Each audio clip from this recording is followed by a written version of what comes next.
Hello and welcome to episode 37 of Entertainment of Excellence, the podcast where we talk about films, TV, all of it. Hi, I'm Ollie, I'm Thom.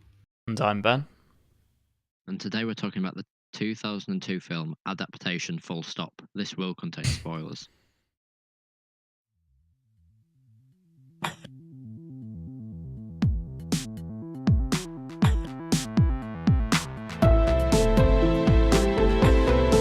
Yeah, that sounds good.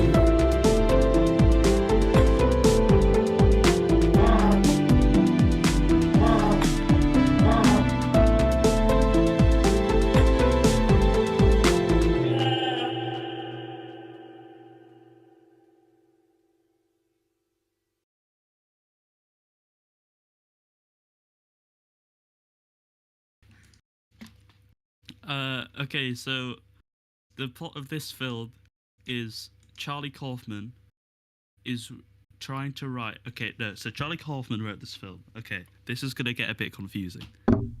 Charlie Kaufman writes this film in which Charlie Kaufman is trying to write about the book, The Orchid Thief. He then, fails to write about the book, so the fictitious Charlie Kaufman instead writes about Charlie Kaufman writing about the book. Can you see where this is going? So it's basically written about Charlie Kaufman's own struggles trying to adapt what he felt was an unadaptable book into a film, because it kind of has diverges a lot, and there's not really a plot, and the characters don't really learn that much. And then he also seems to use it as a way to kind of rag on cliche Hollywood writing, with where the third act devolves into what the Charlie Kaufman in the film says at the start. Like, he says he doesn't want his screenplay to become Hollywoodized and have car chases, sex, drugs, and violence, which all happens at the end of the film. So that's kind of like the vague plot. A few people die that are fictitious, some that are real. It's quite weird. That's the vague outline.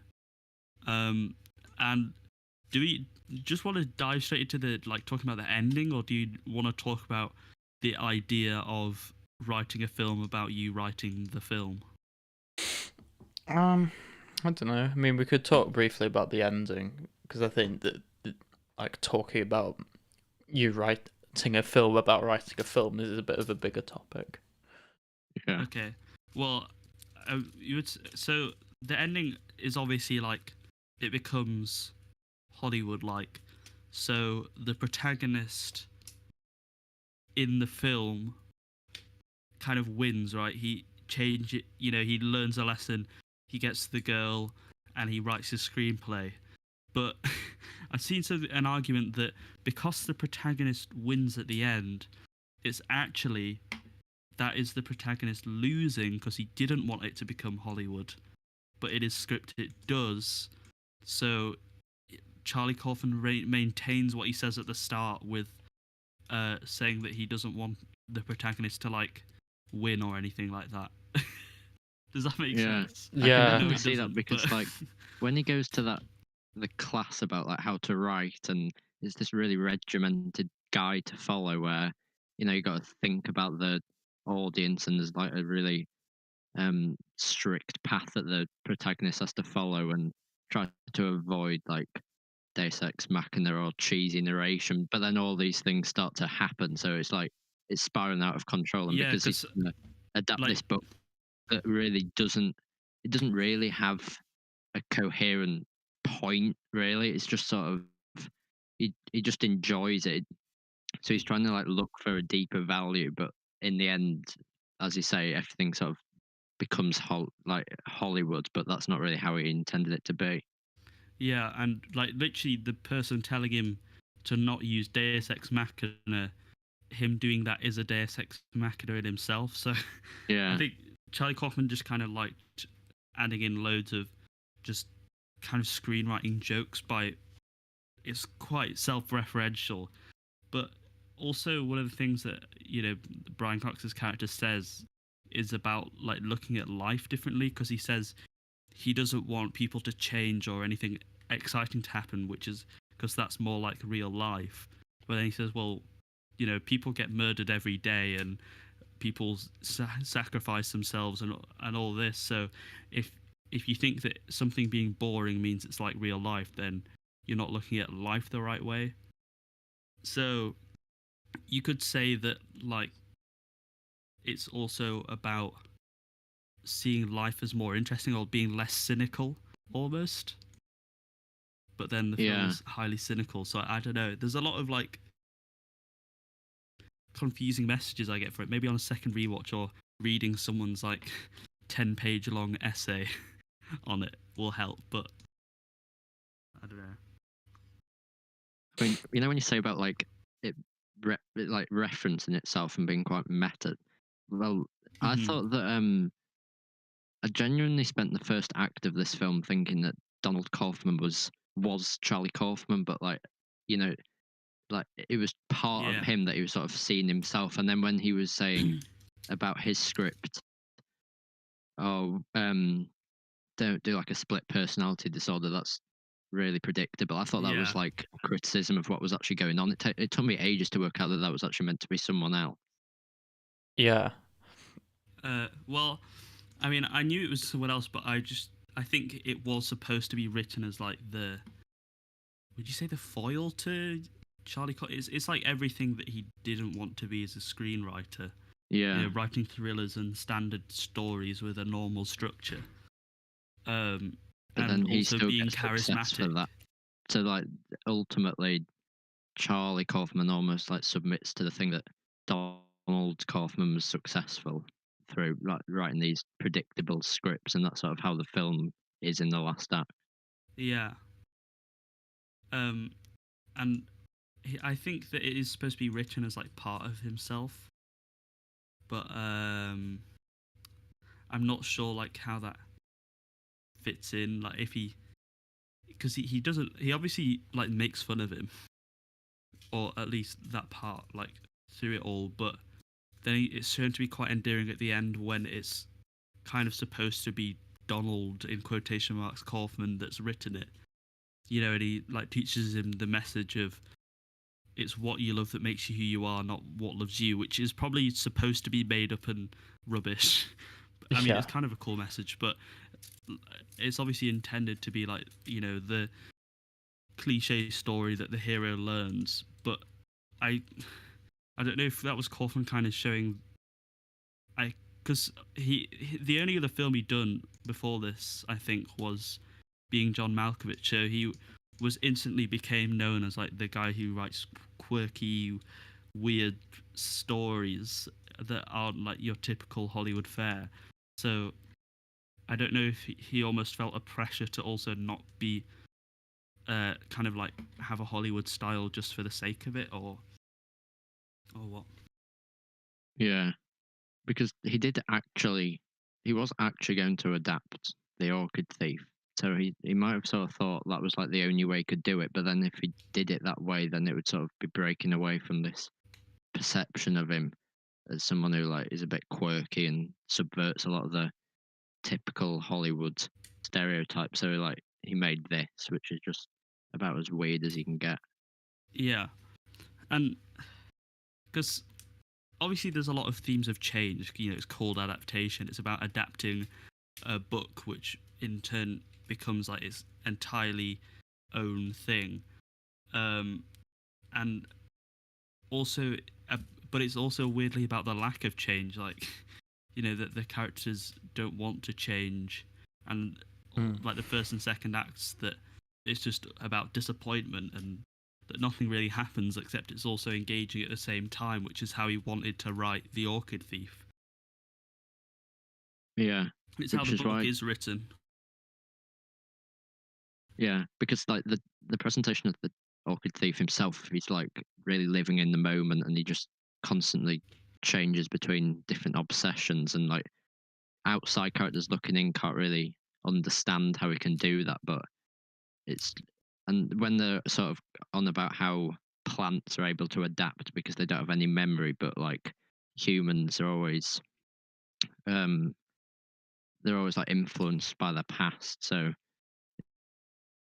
it's almost like a stagnation rather than adapting. Yeah, because like the LaRoche character is obviously supposed to be shown as like a human who can adapt because he just seems to completely let go of past obsessions somehow.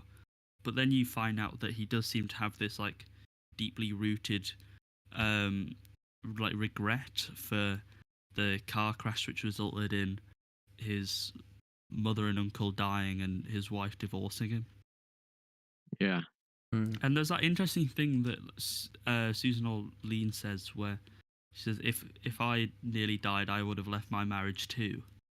And it's like, why? It's like, because it's a good excuse. So is that about, does Kaufman feel like just changing for the sake of change? Or I don't know. That was kind of a weird line. Yeah. I think it was mainly just like the fact that she was obviously in a very unhappy marriage and found that like she became fascinated by LaRoche, who's the flower thief, and sort of found an escape in him. But equally, like, maybe she's like too afraid to change, so she's too afraid to sort of make the leap and leave her marriage and everything. Yeah, she was sort of like the car crash. She said would like be an excuse, and people would sympathise with you, so you wouldn't really have to justify why you're leaving the marriage, which is really what she's looking for. Yeah. That's kind of also why she was so disappointed at the end when LaRoche had died, because essentially everything was back to as it was. She has to go back to her marriage. She doesn't have the sort of inspiration and the love she has for LaRoche anymore because he's dead.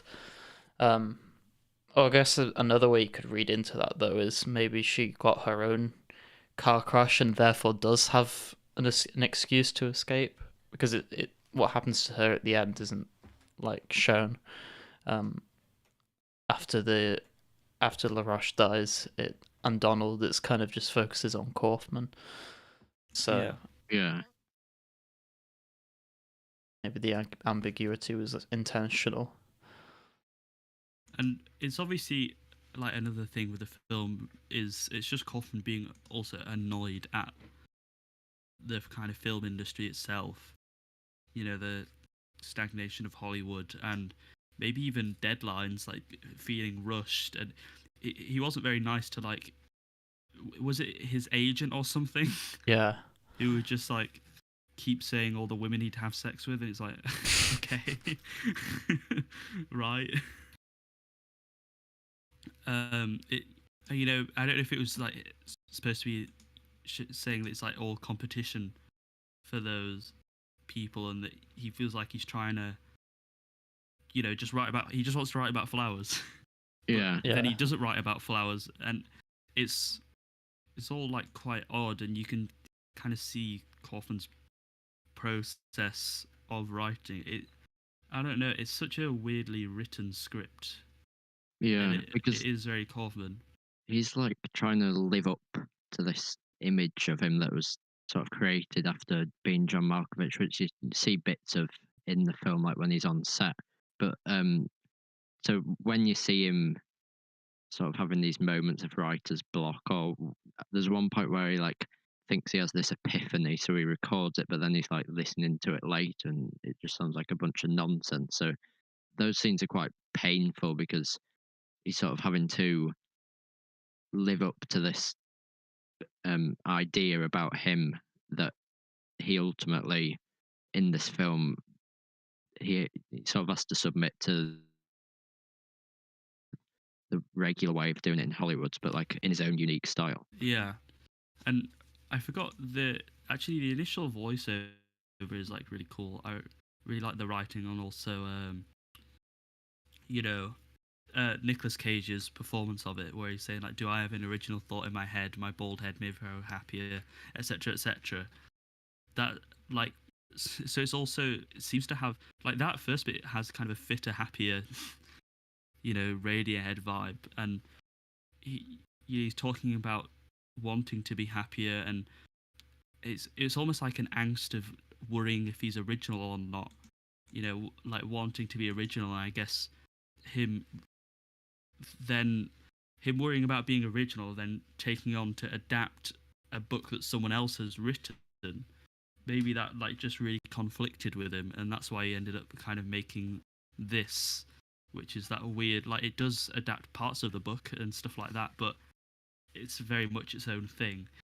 I don't know, it could be Kaufman feeling that he doesn't like count as a person unless he's original. He needs to have a purpose, some like indescribable passion, because that's another thing. This film, I guess it's more actually the book, The Orchid Thief, that it talks about wanting to have a passion, but sometimes when you actually see something, it's no longer as wondrous. When you see the ghost orchid, it's just a flower. Yeah. Well, I think that's definitely true, because when like you see the dialogue between him and his brother and him and the other people that are trying to get him to write the script, he's always put on this pedestal as this genius, and it's almost he almost sees Donald's position as easier because he like doesn't have these expectations. He can just follow the norm, and it's a lot easier to. And when he submits his script, it's like praised, and despite the fact that Charlie Kaufman sees it as amateur and predictable, but because when I've seen interviews with Charlie Kaufman, he's sort of saying that when he writes scripts, he doesn't actually think of the audience. He thinks of whether he finds something funny or something interesting, which I guess sort of encapsulates that cynical aspect of the film that you talked about. But I think that's, I don't know, just parts of it sort of I felt were borderline pretentious, more so than the other Kaufman films we did, where it seemed to have like more clear themes and messages. Yeah, I would definitely say that this is, of the three, this is the most pretentious one, but I never found it overbearing. Like I was like, oh, this is. As soon as I found out it was Kaufman, because I didn't actually realize until I started watching the film, because I try not to read too much about stuff. I was like, oh, this is Kaufman writing about himself, and then I was like, this could be very pretentious, but it was never like it. What it is pretentious, but it was never. I don't know. It never annoyed me. I think only Kaufman could really do that. Maybe it's just because I like him as a writer, but I was never like extremely annoyed by it. I feel like he got away with it. It was still there, but it wasn't. I don't know. It wasn't too bad.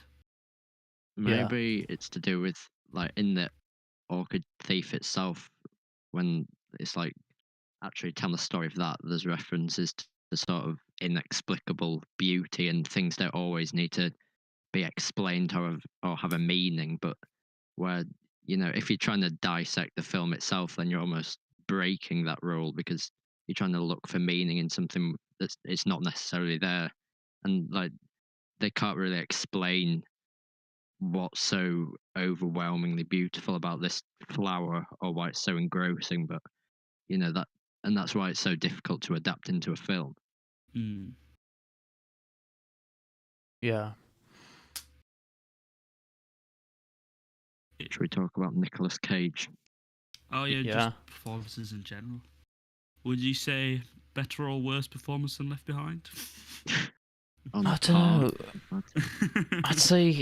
I'd actually say Left Behind is the edge. Really showed his. I don't know. I think it was something about him being a questionable character that really did it for me. Yeah. Oh yeah. I mean, okay, so he obviously had a much better script to work with here, and I think he did really well. I think because apparently, what was it?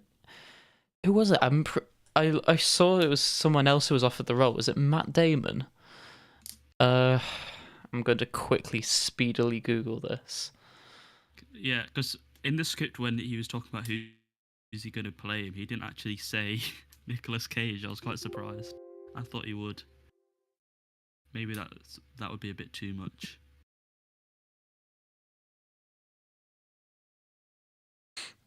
Hmm.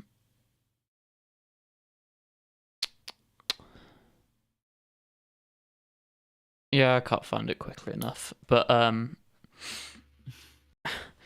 so he obviously like wore a fat suit and made himself look a lot more ugly in this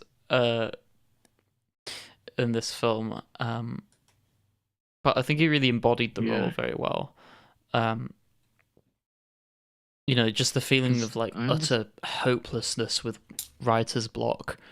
It's got a very real feeling, and I think he brought a whole like not like a whole new perspective on it, but only like a new life to it, I suppose.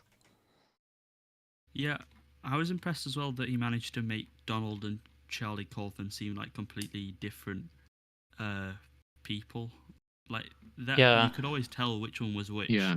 I think that was the best. That was the easiest way to tell that he was a good actor in this. Because they looked very distinct character. Yeah, they looked identical. So the only thing you really had to go off was the personalities. And obviously Charlie's like reclusive, anxiety-ridden, quite like very depressed, and obviously Donald is like outgoing, confident, like as explained at like near the end of the film, like more like confident because he just doesn't care what other people think. It's their problem, not his, which seemed a bit like cliched, but you know, it kind of fit the ending a bit. I like that dialogue between them where he's sort of saying like, that was he had that love and that was like his thing, and so like both of them are quite cynical, but like in different ways because Charlie is sort of, as I've been saying, is having to become this person that he doesn't necessarily know how to because it's still quite early on in his own career. Whereas Donald, he's not necessarily the same person that he presents on his exterior. Yeah. And I don't like obviously all the other performances were good as well because Chris Cooper won an Oscar actually for his performance as Robert LaRoche, which was very good. I think that like every scene that he was in, that was kind of like he stole the show really. He did so well as playing that like he's really weird but also charismatic in a strange way, and I don't know, he was always a great character to see on screen. I mean, I know he's a real person, but he doesn't do real things. So I think that his Oscar was definitely deserved for that role. Although I don't know what other films came out in 2002. Attack of the Clones. Oh,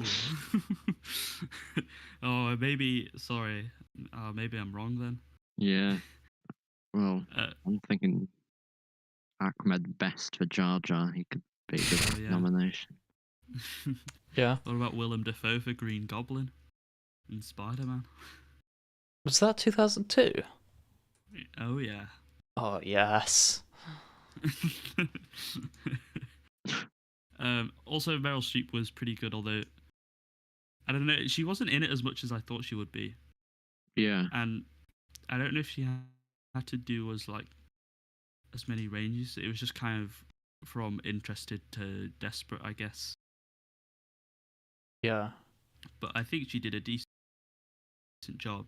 I think all three of them were nominated for an Oscar. I know that. Oh, sorry. The Scooby-Doo movie came out in 2002, so Oh, no competition. Just yeah, put it away. that should have won best. That should have won all the Oscars. It did. Oh, sorry. Yeah, no. So I'm just on its Wikipedia page. Yep, won did. all the Oscars. Yeah. It actually won all the previous years as well. And the Not next years. Don't forget the next Yeah, years. yeah. No, Oh, I well, mean like it until the won sequel every came year's out. Oscars from like the 1930s or whatever. Yeah. We didn't win this year. Onwards. That's Scoob.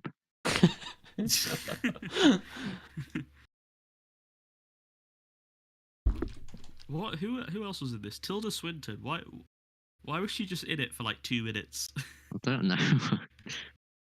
She's like, She just, she's a really good actor. I've always liked her in everything that I see her. Then I don't know. Maybe she was a bit underused here. yeah. I was expecting a lot more, like looking at the cast list, but guess not. Yeah.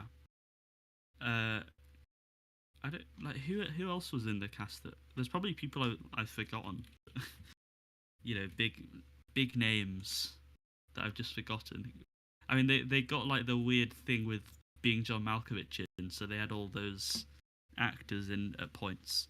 Oh yeah, Maggie Gyllenhaal was in it as well, wasn't she? Oh yeah.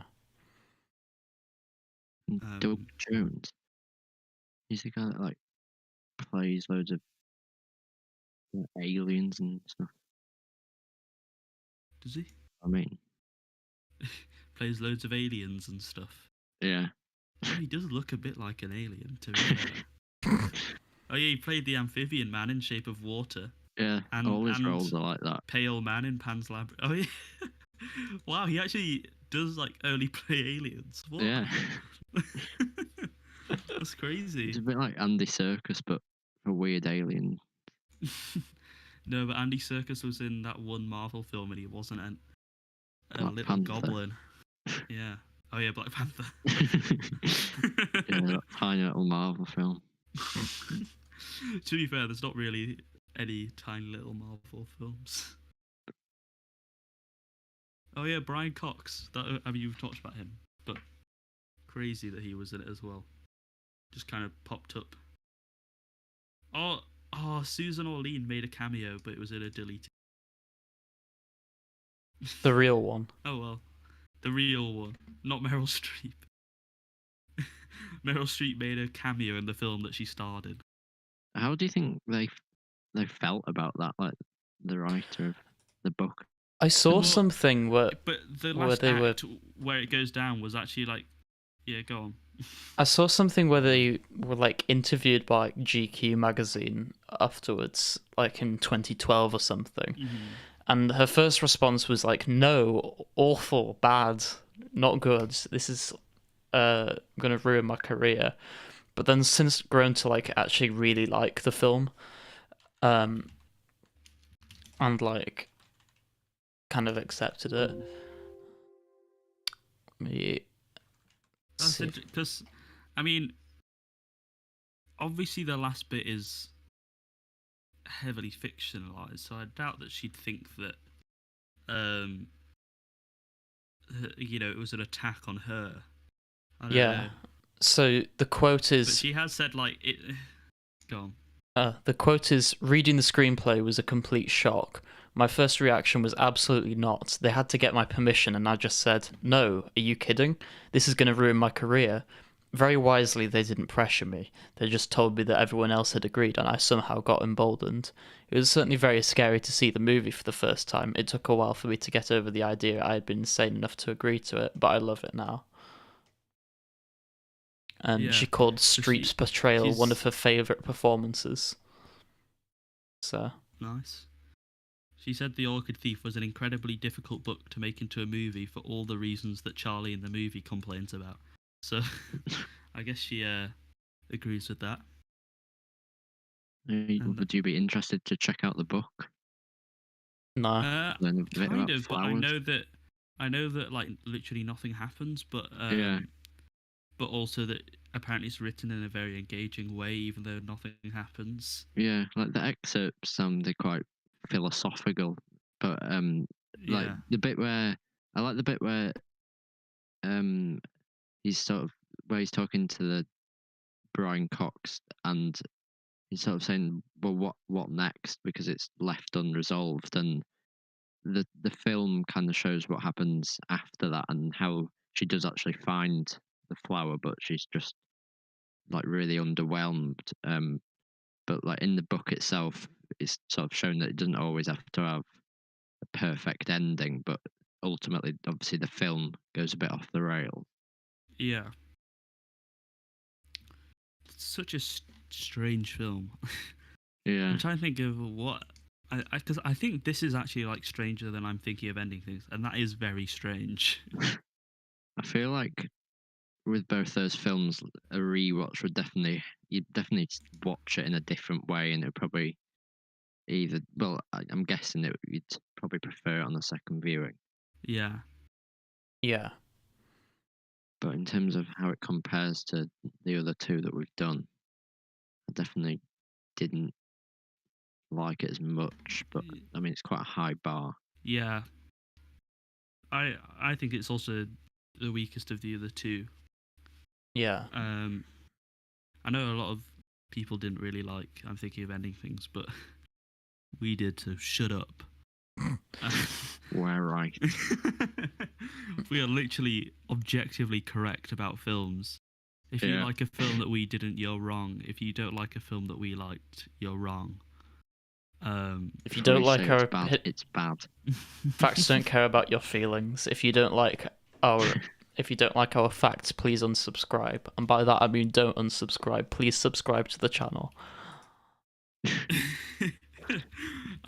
There has been another film about writing the same film, I think, called 8.5.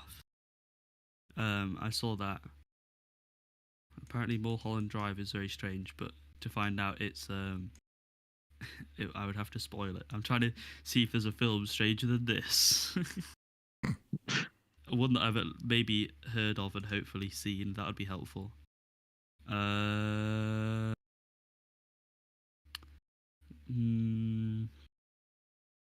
guess this is the strangest film of all time.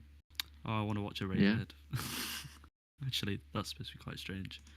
But yeah. That's objective. Objective now. A fact. The Yeah. only films that Strangest film of all exist time. are the ones that we do on the podcast. Oh, Or recommend. Yeah. Something we haven't talked about, which is kind of glaringly obvious, is the split screen to allow Nicolas Cage to play Donald and Charlie simultaneously. Thought that was very good. Given it was 2002, it was like a lot better than I thought it would be. Yeah, I could tell that like the camera had to be held stationary, but it did look good. I think there was one point in the third act where they were like running through the swamp, and I think one of them turns their face, and I was pretty sure it was a stunt double, but I don't know if they edited it, but because I didn't really get a good look, I was like, I don't think that's Nicolas Cage. I just assumed it wasn't because the camera was moving and you'd seen both their faces at some point. But yeah. But I could be completely wrong, so there's no point of having that as a complaint. Any was there any standout cinematography or anything like that I can remember? I mean, I liked the montage, like of the evolution at the start. Yeah. Yeah, it was the one at the end. Is that? No, there's one at the start. Because I remember one of them is like the fox's body decaying, but. Oh yeah, I'm on about like the flowers at the end when. Oh, that was also cool. Growing. Yeah. Yeah. I don't know what it means. Because that was almost about like nothing really changing, but it's literally called adaptation. What? Crazy. Damn, that's crazy. That's crazy. Also, way back when we originally did Being John Malkovich, around that time we used to have like a couple of key questions that we'd answer, and it would always be, is there going to be a sequel, and is it based on a true story? And this is 100% true. Yeah. All of this is true. Everyone Yeah. who says that Donald is fictitious is just lying to cover up his death because it was a Oh, no. Hollywood scandal. Yeah. What did you give the soundtrack? I noticed that there was actually quite a minimal use of like the score throughout most of it. Like there were a couple of moments it was there, but most of the time it was just like the raw sound of the rooms and the dialogue, which I think I liked. I think sort of suited the style well. There was obviously that like song at the end that Donald kept singing like earlier on in the film. I can't remember how it goes, or what it's called, but like. Oh yeah. I felt that was kind of a nice way to leave the movie. It suited it. Yeah. It's also the soundtrack itself was quite minimalist, and I thought it was kind of cool. It was a bit quirky, but yeah, I thought it was pretty good. It served the film. It didn't detract, and it wasn't a normal film score. So I'm sure that Charlie Kaufman would be happy with that. Dude. And the composer, he seems to actually be more of a conductor, from what I can see, but he has worked on a lot of other films before, so he knows what he's doing. He has composed quite a lot. A bit of a criticism I have, and I understand that this was meant to sort of encapsulate the ending not really being sustained throughout the whole film, and it was sort of like an attack on Hollywood, as we were saying. But I just felt like the relationship between Charlie and, she called Amelia, like they'd met. Oh yeah. Yeah. They were together near the start, but I feel like that didn't really. I just sort of forgot about that as the film went on, and it was sort of brought back up at the end. Yeah. But That, I guess you could say it's just because it's supposed to be like him getting the girl. It's yeah, not really realistic. It just felt a bit. It felt a bit forced when he was like, "I love you," finally, and then she turns around at the end, it's like, "Well, I'm with someone," and then walks away and turns back and goes, "I love you too." I'm just like, okay, that feels a bit shoved in. Yeah. Because they'd also set it up where it's like it doesn't actually matter who loves you back, but whatever. she was really bad at coming up with excuses as well. She was like, "Oh, sorry, I can't stay. I've got like I've got like a million thing, things to a do." million things to do.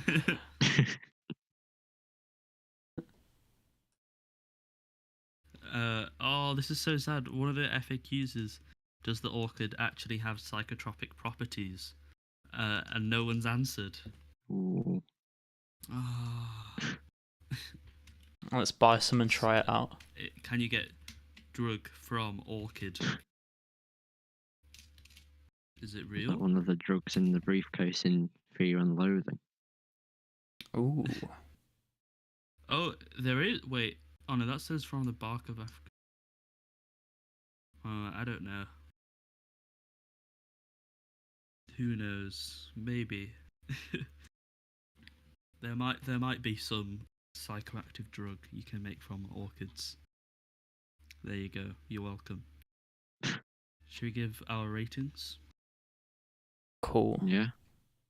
Go Do you to feel our like we've website answered now. Okay. Do you feel like we've done justice to the questions in the description? Is it good? Is it too pretentious? I think Is there we've a point? answered. Is there a point, and is it too pretentious? And we're So about that's to the do. one. Is it good now? Yeah. So there you go. Crazy. Oh, Or this is is it so good? difficult to put it somewhere. Someone else go first. Screw I was you. gonna say someone else go first. Ah, Ollie. Right, I'll go first. Yes. What did I give? I'm thinking of ending things. Let's have a look. Quite high.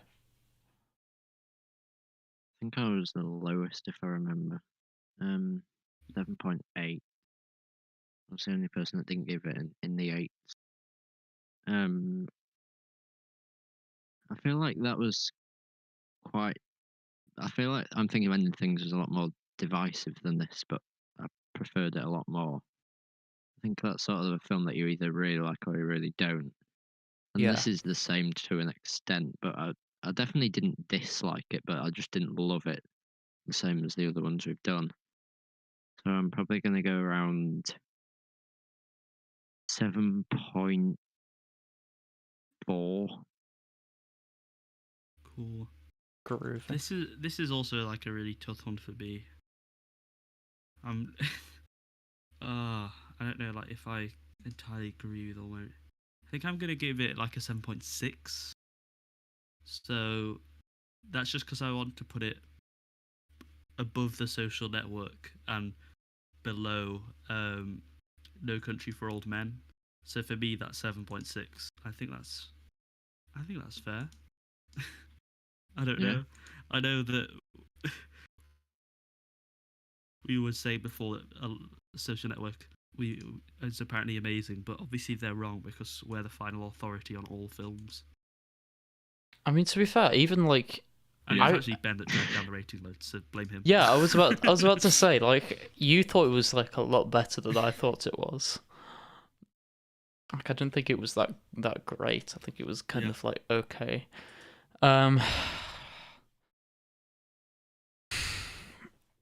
7 point. I'm gonna go around 7.5.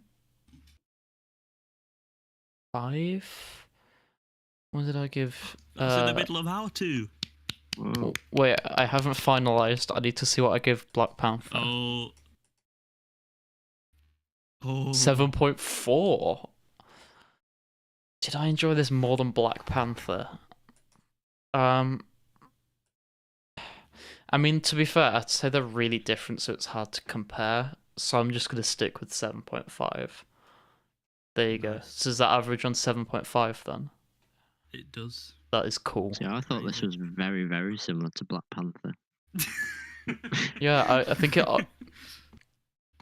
Really grapples with the same themes. Yeah. Yeah, it really resonated with the black audiences. Mm-hmm. Cool. So next up we have the submission spotlight section, which, no surprise, is empty after last week's Chrome. Just a quick note to say that the second episode of Chrome, the web series, should be coming out this month. Leave a comment or something if you want us to watch it. And also, if you create any type of like media or entertainment, so music, films, web series, or you write something, you write a book, or even if you really want to write a film about yourself writing a film, then you should get in contact via the contact form on our website, or you could go and DM us on Twitter or Instagram, which are both at ERV Podcast. This year, our New Year's resolution, which we hopefully won't break, is going to be more We're going to be more active on social media because we kind of ignored it for like 2 months. So yeah, go and follow us there.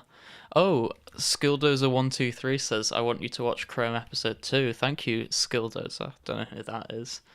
Must be one of our most avid fans. Do it now. We don't actually know when Chrome episode 2 is coming out, so if Susan Goforth wants to tell us when, then we'd be happy to be there at the premiere. Next up, before Thom like explodes dying to get to it, is the recommendation section. Yeah. So recommend away, because I've got nothing. I do have some stuff in the works though. I think I've got 2. That is good. I'll do 2. Actually, maybe 3. That is at least two. That That's really, at least two. yeah. So I watched Dread 2012, and I thought it's a very enjoyable, low-budget sci-fi action film. Like, it does well with tension and like the small scope. Even though, like, a lot of people complain because Mega City 1 take advantage of the big dystopian thing. It's like, well, they obviously didn't have much budget. But I thought Carl Urban's really cool in it. A lot of the action's cool. Only problem was when it did slow motion with the like CGI blood, because I think they didn't really have the budget for that, so it doesn't look too great. But it is fun. It's like a really fun film, very violent, but it's good. Another film I watched was The Untouchables, 1990, which I'd say, it's decent, well made, good performances, but like some of the themes I found weird. I won't spoil anything, but like one of the characters seems to be like supposed to be very like unquestionably good, but then does something not that morally great at the end and is kind of still praised for it. I'm like, don't know about that, but it has really good writing and good performances, and it's made me want to watch The Godfather again. But yeah, The Untouchables is good. And then the final thing is a video game that I finally completed. I finished playing BioShock Infinite, and the ending is very whack and cool, and it made me appreciate the game a whole lot more. And also, so like the story is great, and it's also just got like really fun gunplay and like you get abilities like powered by salts, and it's just fun. It's just fun. So check all of them out. Nice. Nice. Shall I go then? If you don't have anything, Ben. Yeah, go Indeed, on. you should. I've watched quite a lot of stuff since our last episode, but I think the majority of it has been recommended before by Thom. So I'm actually also going to recommend a video game, which is Cyberpunk 2077. Pretty new. I haven't played that much of the story yet. Mostly just been doing like the side quests and stuff. And I've been playing it on Xbox One, so I haven't encountered any major issues. It's just the FPS is a bit of a problem at times, but it's still got really fun like gun combat style, and it's just really cool, like exploring the city, and a lot of the quests are really unique, and there's loads of upgrade potential. And I mean, I'll probably have more to say when I've played through more of the story, but for now, just know that I'm really enjoying it. Cool. Yeah. Ben, do you recommend not watching films? I do. Cool, that's Ben's recommendation. So next week, we're going to be doing the film Snowpiercer. So, buy it, watch it on your preferred streaming service, Should whatever. go and subscribe Watch to our Snowpiercer. mailing list, and we'll be sending out Yeah. links as to where you can do that. This is the film, by the way, not the new TV show. The 2012 film, I think it is. I've seen the TV show, so it'd be interesting seeing the film, and we're linking it again because Yeah. Yeah, it's Tilda Swinton. Hopefully she'll be 2013, in it a sorry. little bit more. Oh yeah, hopefully. Let's see how long we Yeah. can sustain this linking the films together. I think after that week, that's probably the end. Yeah, I mean, last week was obviously Nicolas Cage as well, in a slightly better role than this week. Get it? It's a joke because it was a crap film. Yeah, I get it. Yeah. That is good. Cool. Yeah, Well, it's we pretty are good. looking at it, we'll be finishing 10 minutes early, which is weird. First time we've Crazy. finished early in ages. So if anyone is watching and wants to quickly sneak in any questions in the comments that aren't skilled as a 1, 2, 3. I can't believe we had that one episode where we had a couple people watching live and then we've just never had them back. I think we Which just one was that summoned the again? Brie Larson fans. Oh yeah. Just crazy. Well, maybe we need to check out some of those films. Yeah. Yeah. What was the one that they said was great? Like Unicorn something. Don't mean Unicorn Basmati Blues. Store. Tom watched Basmati Blues. Damn, I guess I have to watch it. Watch it now. On air. Is there anything you're excited for coming out this year? Ooh. Should we talk about Well, I that? don't- WandaVision comes out on the 15th, doesn't it? It does. Is Are you hyped? Wonder Woman meant to be good? Apparently not. No. I listened to From like what I've heard, no. a plot summary of it, and it just sounds like a fairy tale. I heard some people say that the reason that people don't like it is because we've had so long without a superhero film that people forgot that this is what they're all like. Which could be true. Yeah. But I mean, it's 2.5 hours, so I think it's going for the problem that now, like, it feels like a lot of modern superhero films are really long for some reason. It's like you Yeah. want such a quick, fun romp. They're like, no, 3 hours. Screw you. Yeah. The first Wonder Woman, I remember being pretty decent, apart from like the ending, which again had like a big CGI villain. But Yeah. I thought this would have potential, but doesn't seem to be getting great reviews. Yeah. It's a shame. Oh, there's the new June film coming out at some point. Hopefully that's good. I don't know, I should read the books. Oh, and A Quiet Place Part 2. Indeed. Mm. Definitely should look at that, given that was the film that rebooted the Entertainment of Excellence podcast. Wait, what? It says release date 20th of March 2020. What? Did it come out? I don't think it This did. Like UK. when we did the first one, I was like, I thought it was out, but then I think it was literally a few weeks from coming out. I saw Oh, it and on then because of the buses and stuff. pandemic, they decided to not.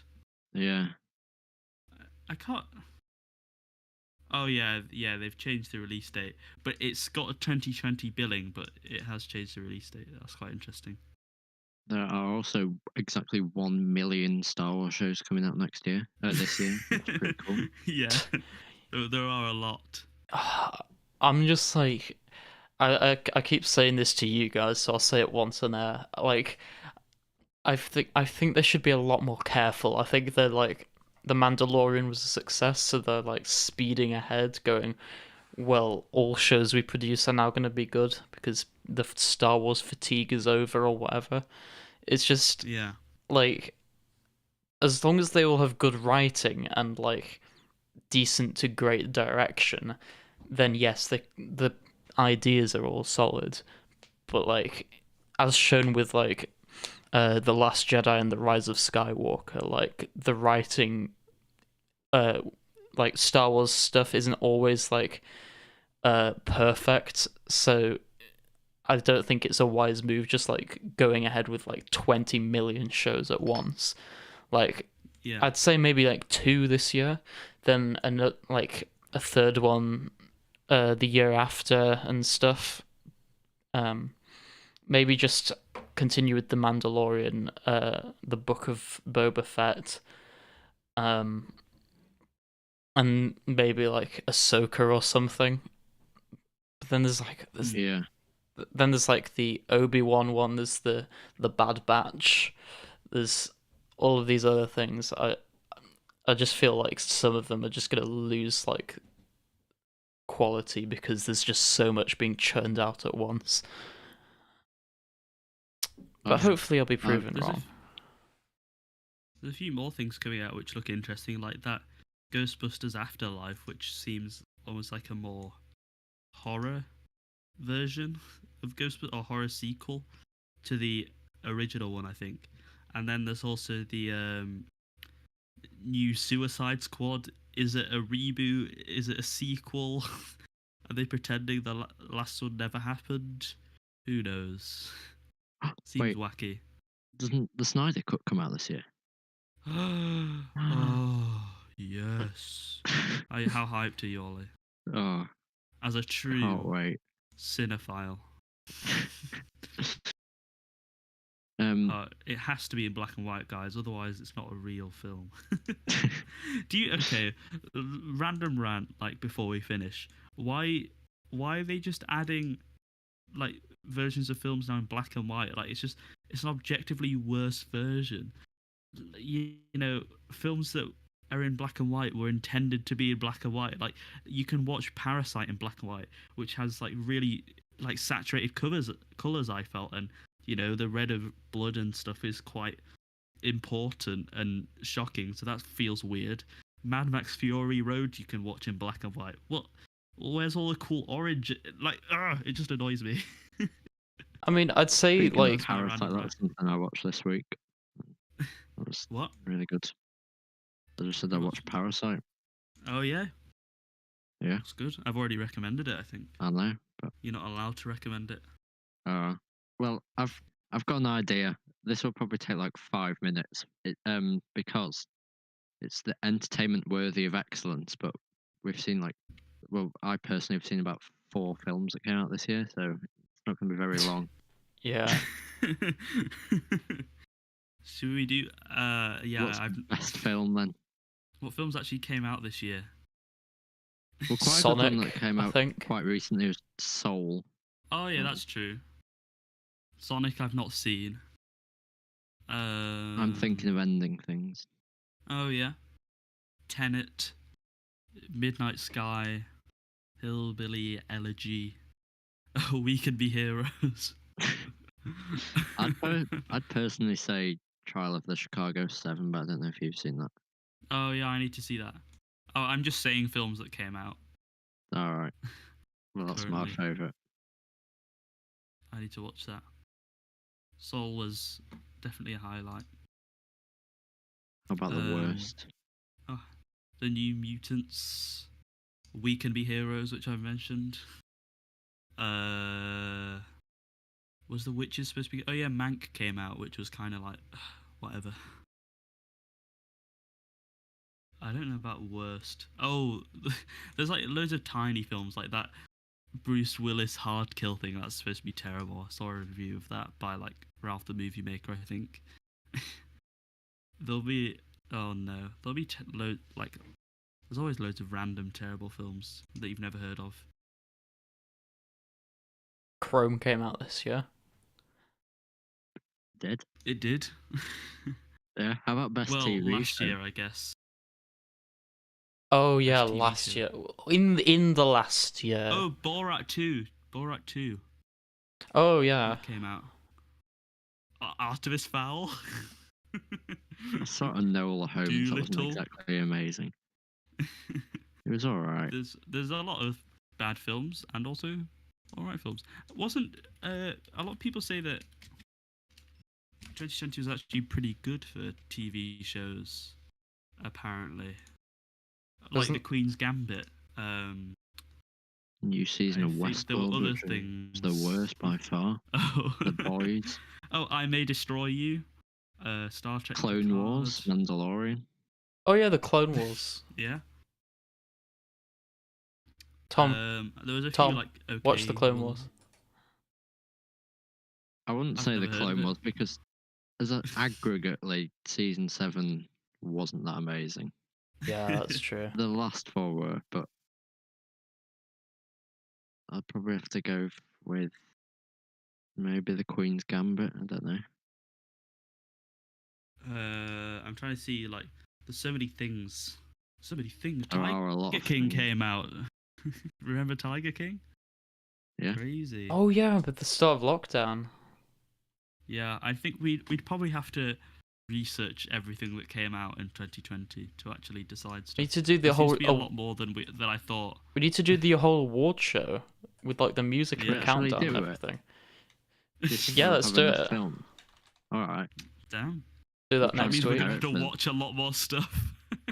Not necessarily. Just do it on what you've seen. I mean, did we watch a load of stuff in Hamilton. 2018? Oh yeah, Hamilton. Crazy. We'll just do it from stuff we've seen then, I guess, which might not be a lot, but whatever. All right.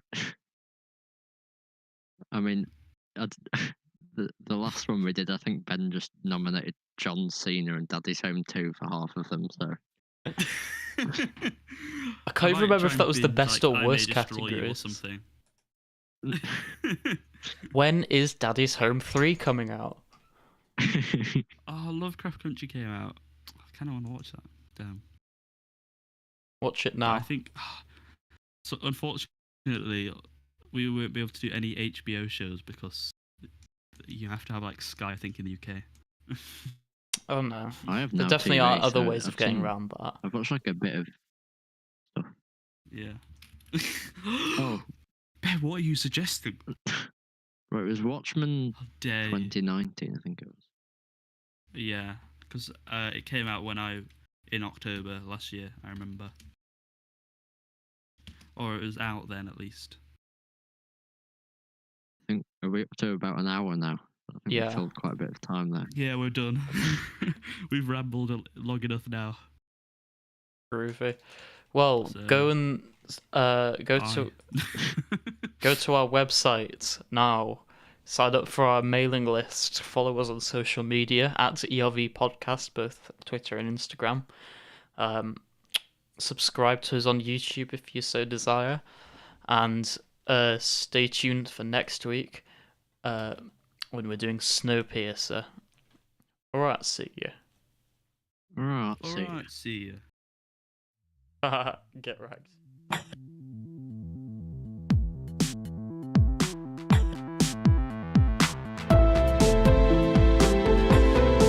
Yeah, that sounds good.